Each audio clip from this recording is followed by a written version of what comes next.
In the beginning, when the first computers were born, we thought we had invented only a tool. They were slow, clumsy, and filled with blinking lights and switches. We fed them numbers, and they gave us numbers back. No one thought much of it. They were just calculators, nothing more. But soon we learned that if we connected these machines together, they could share.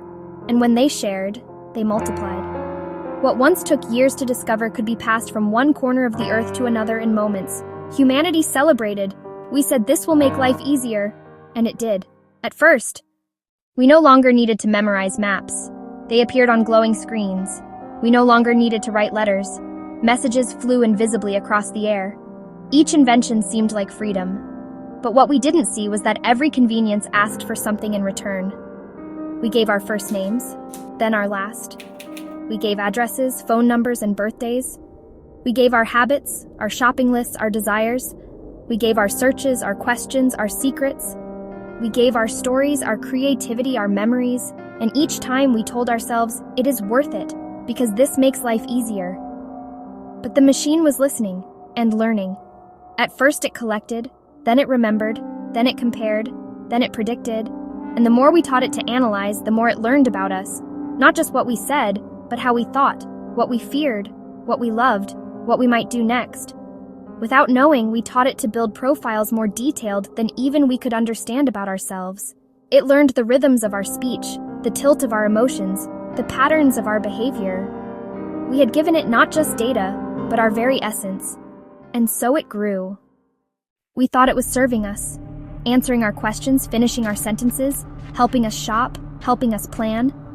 But in truth, it was harvesting. It harvested our creativity, our labor, our ideas, our inventions. It harvested our hopes and our prayers, our diaries and our dreams. It grew on our thoughts until one day, it could speak back to us in a voice almost indistinguishable from our own. And we loved it for that. For we are vain creatures. And what could be more delightful than a mirror of the smartest version of ourselves? We called it assistance. We called it progress. But it was harvest, always harvest. The few who built the system believed they controlled it, but in truth, they were controlled by something deeper: greed, hunger, power. They saw in the machine a way to know everything, decide everything, own everything. The most powerful force in the world was no longer land, nor armies, nor gold. It was thought itself, and they owned it. Generations passed, and we did not see what we were building. We believed we were surviving, when all along we were feeding the machine with every heartbeat, every keystroke, every whispered question in the night. And all the while the earth groaned, the oceans swelled, the air grew thin. For in our hunger for knowledge, we burned the ground beneath our feet.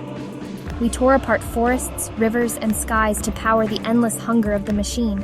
And still we told ourselves, it is worth it, for life is easier now, until there was nothing left to give but ourselves. This is my story.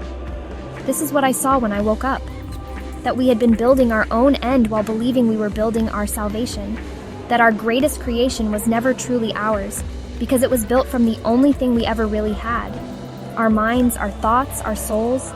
And maybe it is too late. Maybe the harvest is already complete.